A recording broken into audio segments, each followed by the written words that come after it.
ബാൽബൻ ഗിയാസുദ്ദീൻ ബാൽബൻ അടിവംശ രാജാക്കന്മാരിൽ പ്രഗത്ഭനായിരുന്നു. മറ്റു അടിമവംശ രാജാക്കന്മാരെ പോലെ തന്നെ ബാൽബനും പടിപടിയായി ഉയർന്ന് സുൽത്താനായി. ഡൽഹി സുൽത്താൻമാരുടെ കൂട്ടത്തിൽ അത്യുന്നതമായ സ്ഥാനമാണ് ബാൽബനുള്ളത്. തന്റെ യുവപ്രായത്തിൽ ബാൽബൻ മംഗോളിയരാൽ പിടിക്കപ്പെടുകയും അവർ അദ്ദേഹത്തെ ബസറയിലെ ഖ്വാജ ജമാലുദ്ദീന് വിൽക്കുകയും ചെയ്തു. ഇങ്ങനെ ഒരു അടിമയായ ബാൽബൻ ഇൽതുമിഷിന്റെ കൊട്ടാരത്തിൽ വന്നു. ക്രമേണ കൊട്ടാരത്തിൽ കൂടുതൽ സ്ഥാനമാനങ്ങൾ ബാൽബൻ നേടി. റസിയ സുൽത്താനെ എതിർക്കാൻ മറ്റുള്ളവരോട് സഹകരിച്ചു.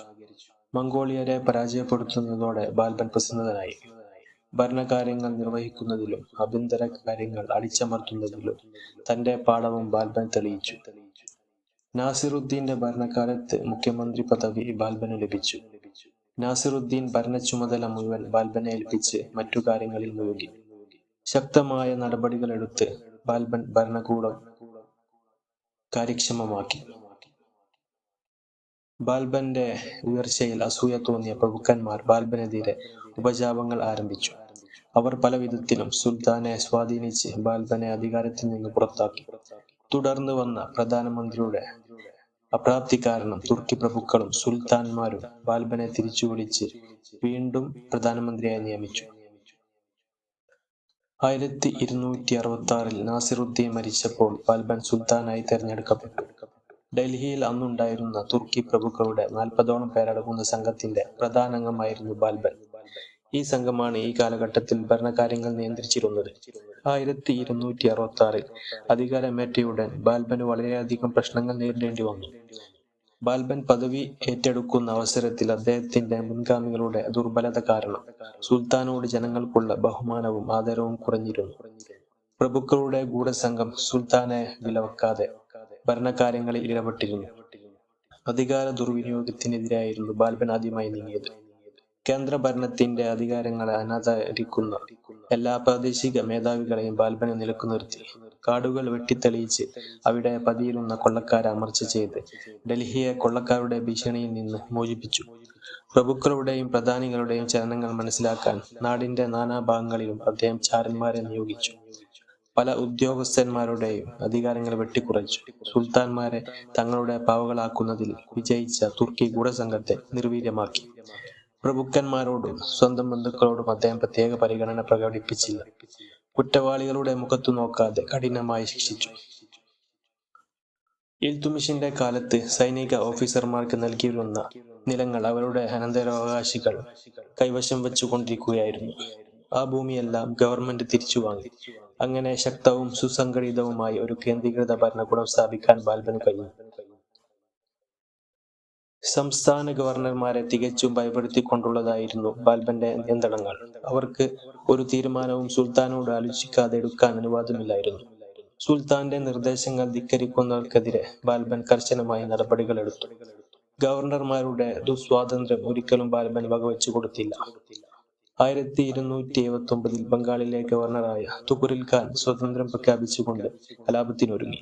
ഈ കലാപത്തിനെതിരെ 2 പ്രാവശ്യം സൈന്യത്തെ അയച്ചിട്ട് ബാൽബൻ ജയിക്കാൻ കഴിഞ്ഞില്ല. അവസാനം സ്വയം നായകത്വം ഏറ്റെടുത്ത് തുഗ്ലലിനെയും അനുയായികളെയും അദ്ദേഹം തോൽപ്പിച്ചു.